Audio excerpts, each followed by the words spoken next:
Welcome back. We're sitting here with Tonya Evans, a professor at the Penn State Dickinson Law School, Erikan Obotetukudo, of course, the managing partner and co-founder of Audacity, and Akayla Gardner, Bloomberg News reporter. Thanks to all of you for being here today. We're trying to have a little broad discussion here about not only the wealth gap in particular, but more importantly, some of the risks, some of the opportunities, some of the initiatives that a new generation of people are taking out there to try to address some of those issues. And maybe, Akayla, you can start off. You've actually been reporting on some of these issues, on the percentage of people who are invested in stocks, some of the percentage of people who are invested in crypto assets, and you've seen some pretty interesting disparities between the Black community and the white community. Tell us what you know. Definitely. So I think it's well known that Black Americans hold less wealth than they probably should in this country. Bloomberg data suggests that that number is about 4% of all wealth that's available, which is trillions of dollars in the U.S. Goes to Black Americans, and that's compared to a population of 13% in the U.S. So obviously a huge disparity there.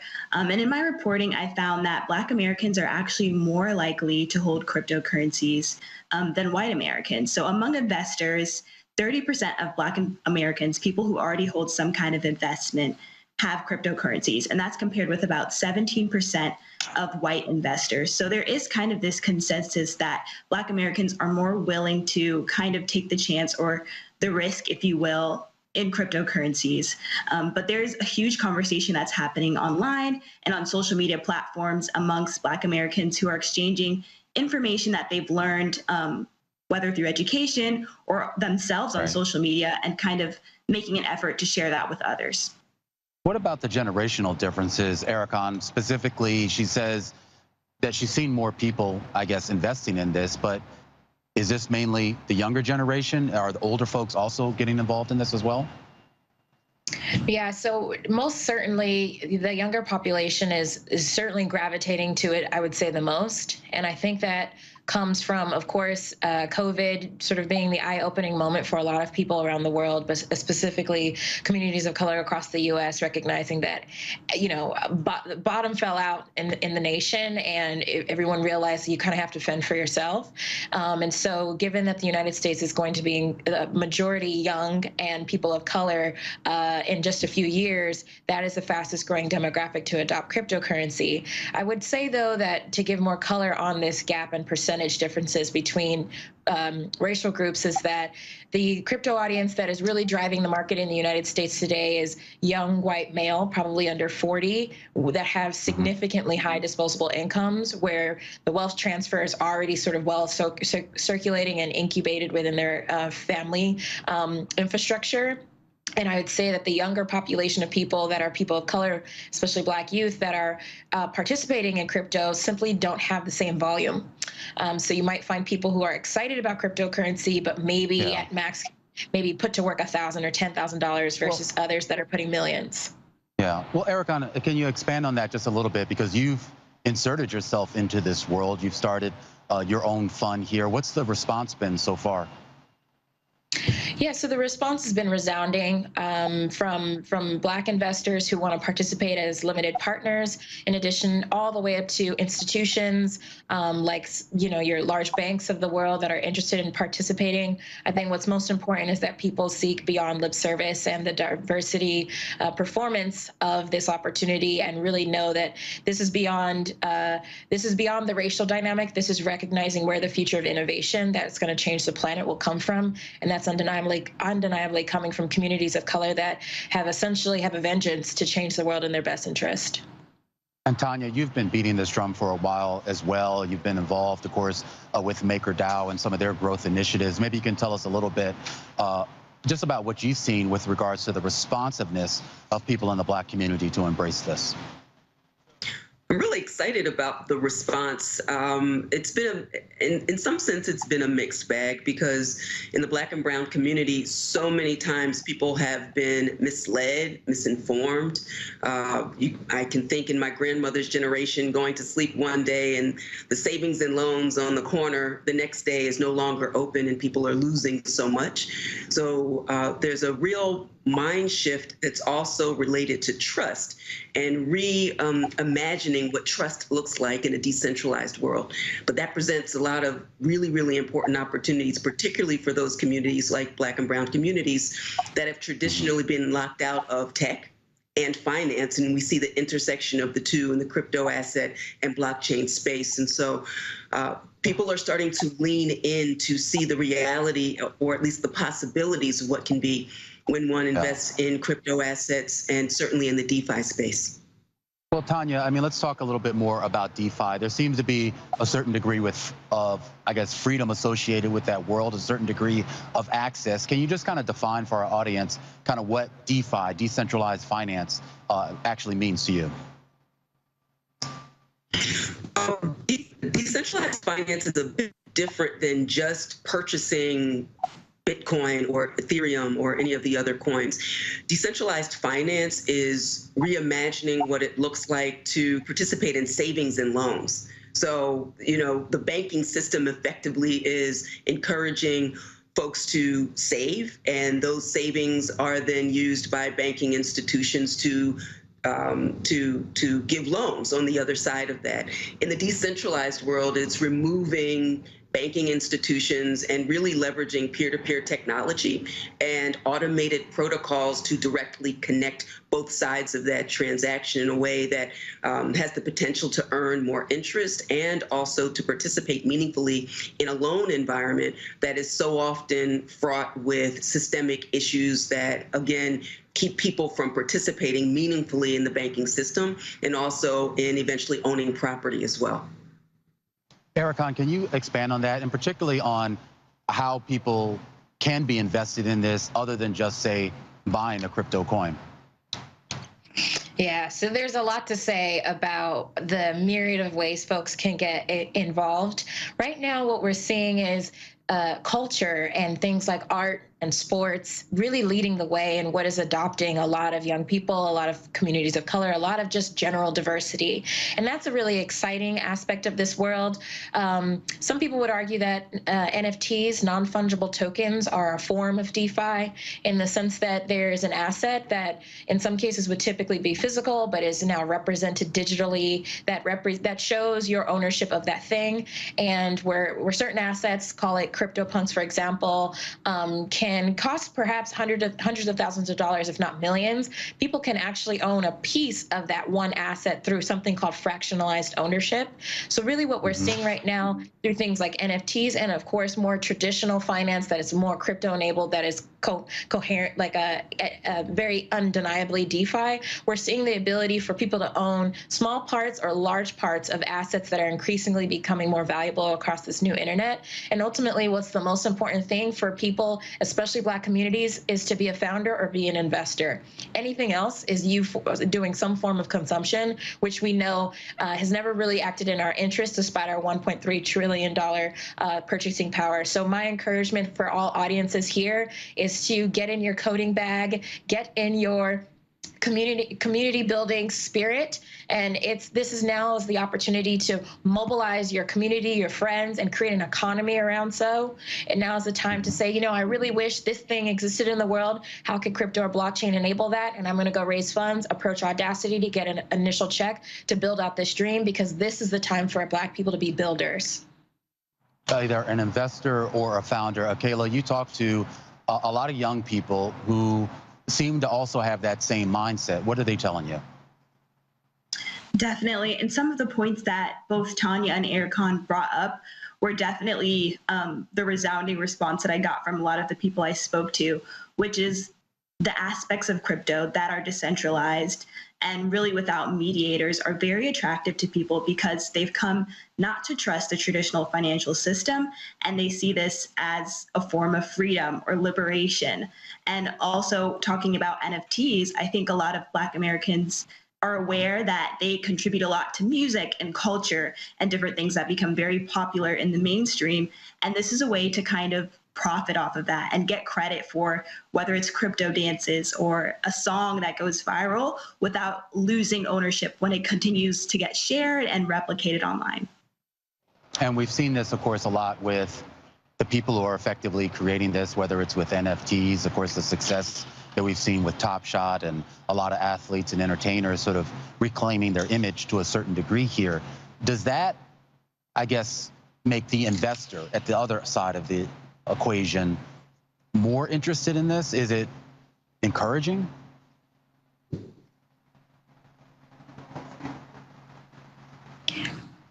I'll jump in here and say, I think investors should really think to themselves, what is this investment today and what will it be in a year, 5 or 10 years? If you have conviction that it'll be 3x or 10x your investment, then it's worthwhile to participate. But ultimately, I think that Black people, given those assets that you just mentioned, should think about themselves as launching NFTs, creating NFTs, such that people are buying into their creativity, their culture making, their influence, and others on the other side are having to decide on the long-term value of that person. But we know that Black communities have been the market makers for literally 400 plus years, and we've contributed to every global supply chain that the world stands on, particularly technology. So it's our time to really tokenize our creativity and our culture and put it out into the market for others to participate in our shared ownership, but recognizing ultimately that we have to bet on ourselves and our value.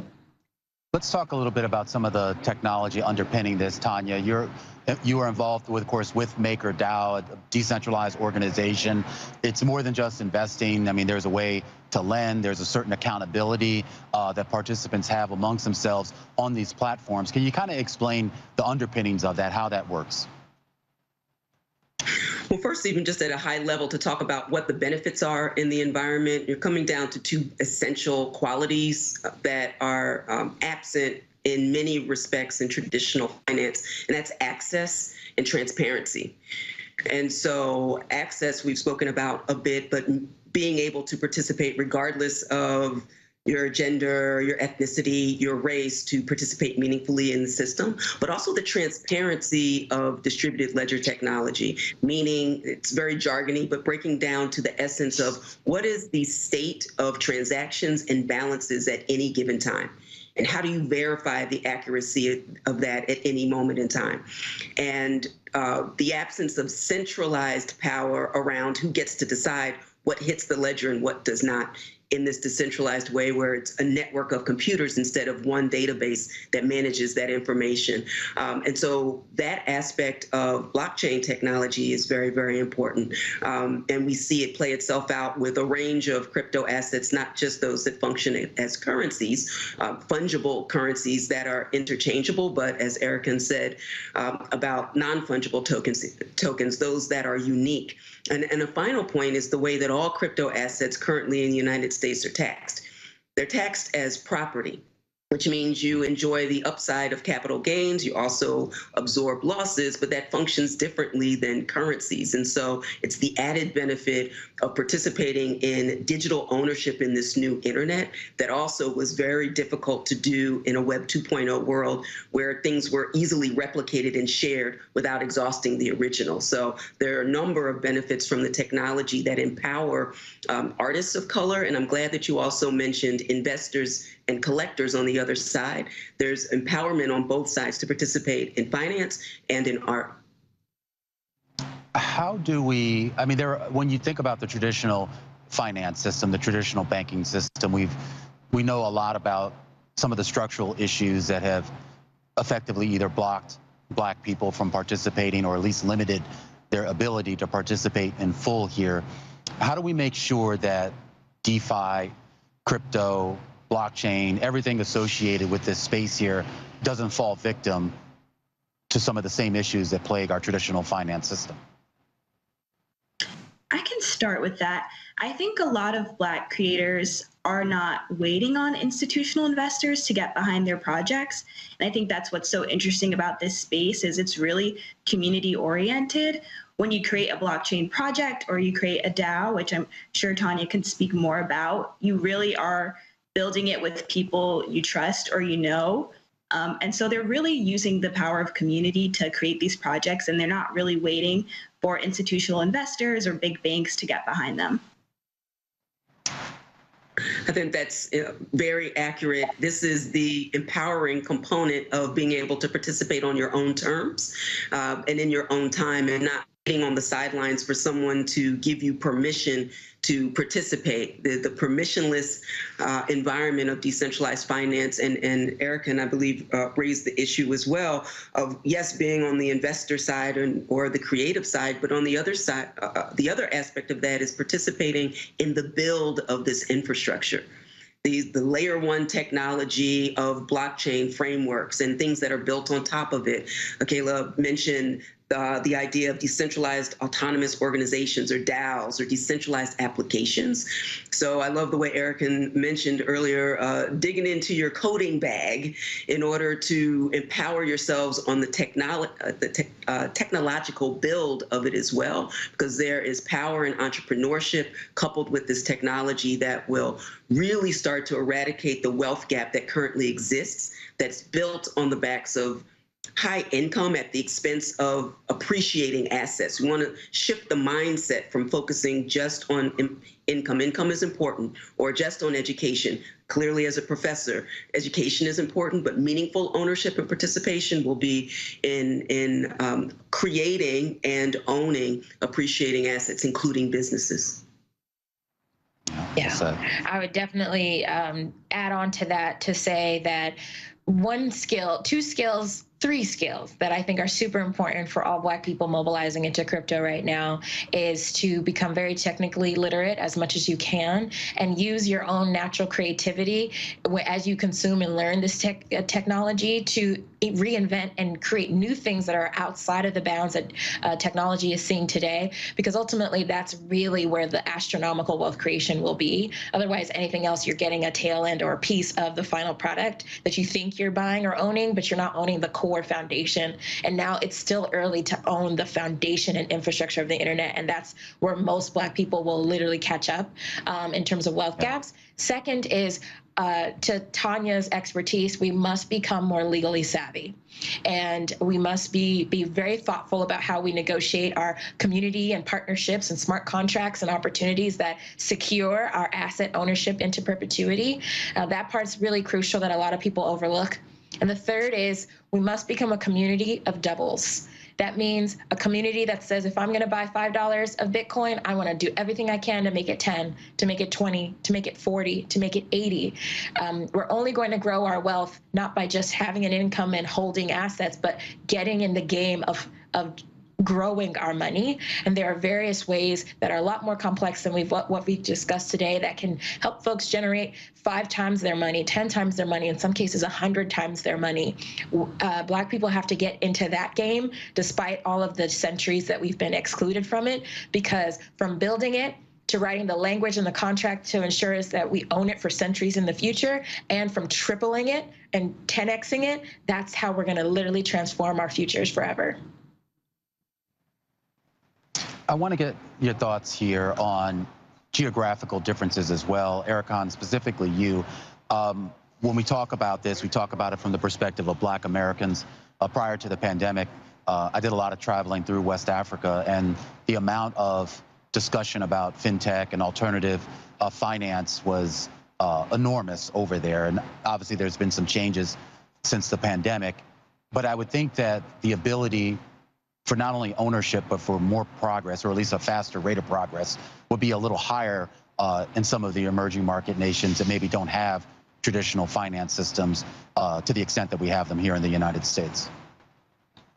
Yeah, thank you so much for asking. This is another part that is wonderful about this moment in history, is that another, mecca for Black people and African people is the African continent. And right now what we're seeing is African countries and African markets are leapfrogging traditional finance infrastructure. So what took 400 years in the United States to build, the banks that we know today, the pension infrastructure we know today, the multi-trillion-dollar asset management firms that we know today, most African nations are completely skipping that process and going straight to mobile phones and wallets on these phones, crypto wallets on these phones, becoming the new banks. So where you have a significant population of people across Africa and other communities where Black people exist, like Brazil and other parts of the world, that are largely unbanked, meaning they don't have and don't participate in traditional finance with a banking account. Now their wallet and their wallet on their cell phone becomes their bank, where there's no need to actually become banked because you are now bankless on your phone. And that's an incredible opportunity so that a market woman, a business owner, and a young student can now figure out ways to not only buy assets that accrue in value, generate yield, that they 5X and 10X, but now have direct access to the infrastructure and technology that they want to build for their market, which they can then create as the fundamental infrastructure for technology across the entire continent, of which all businesses globally will have to rely on. So now the average person across any African market becomes their own bank, their own technologist, and their own builder and inventor of the future of the infrastructure that will literally transform the entire continent. It's a powerful time.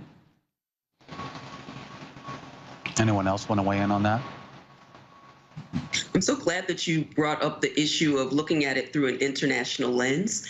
I think the privileged conversations in the crypto space focusing so much on the United States shows a bit of the bias just that exists currently in traditional finance and other sectors.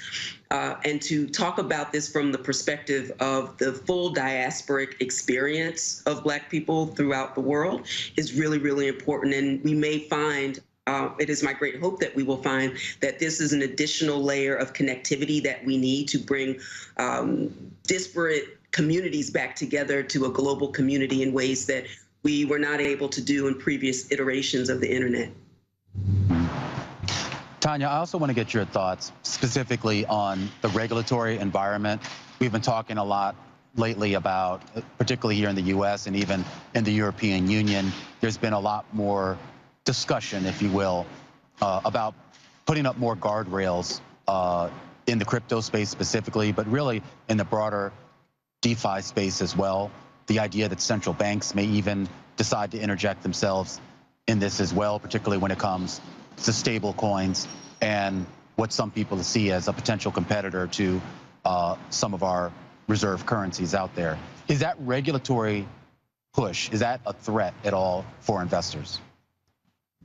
It's interesting because the late 90s, when technologies like peer-to-peer technologies, Napster, Grokster, BitTorrent, which persists today, a lot of these same discussions were going on about how to regulate in a decentralized environment. We see the same thing now. I think regulators have been cautious to enter too soon. There's a lot of discussion around it, but I actually think that in most cases, regulators have paused to not thwart innovation, but they're always going to have to step in when investors and consumers are harmed. And so we're seeing a lot more activity around that space in the same way that we saw the earlier builds around the technology for Web 2.0, for example. You're seeing more activity from Treasury for under-reporting and non-reporting of crypto gains, particularly as we have a major infrastructure bill that's going forward and finding ways to actually fund it, so that's interesting. And we see regulatory movement both at the federal and the state level here in the Commonwealth of Pennsylvania. We actually have, a representative that's working on creating a regulatory sandbox to waive certain things that are thwarting the activities of innovation in this space. So we see it on both sides, some aspects of a crackdown for the harms, but also creating space for innovation in a safe environment that actually gives certainty for innovators so they stay here in the United States as opposed to going elsewhere. Yeah.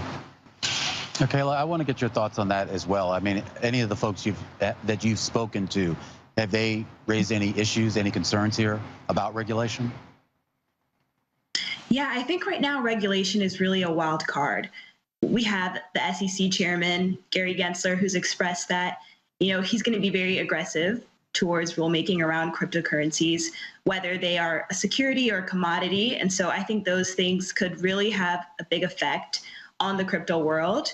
As well as Biden's pick for the office of the comptroller of currency, Omarova, who has also expressed that, she believes crypto is creating a more dysfunctional financial system. So it's really a wild card what they'll do. We'll have to see in testimony if their tunes change. But, you know, there is this fight between Democrats and Republicans over whether it's something that it should be hands off or we really need to be active about regulating. And Erikan, I'd like to get your thoughts on that as well. Yeah, I think that Tonya's point was a really fantastic one, to remind ourselves of these cycles. Late 90s was a period in which a lot of people questioned just even the need for an email, let alone the dot-com boom that eventually ended up busting. But what happened from that 20 years later was that we can now herald people like Elon Musk and Jeff Bezos for having been founders during that period, to have invented new parts of the infrastructure for the internet that now can celebrate multi hundreds of billion-dollar successes. So ultimately, our regulatory family and friends, we just want to invite you all to come participate on this side and really just recognize that we've experienced these cycles many generations, a time or two. And we know that at the end of the day, this infrastructure is fundamentally capable of doing great good. Let's really get on the same page on how that can work and work thoughtfully together across generations, across different industries, to say, okay, this is what we're going to do to protect some of the bad behaviors and the bad actors. But ultimately, we're going to say 20 years from now, remember back in 2021 when everybody thought it was a fluke? That's going to happen because history is repeating itself and nothing is new. So I just want everybody to remember that in all the efforts that we're making today, know that this movement will move forward, and let's be on the right side of history. All right, well said. That's probably a great place to leave it. This has been a wonderful conversation. Our thanks to you, Erikan. Our thanks to you, Tonya. And our thanks to you, Akayla.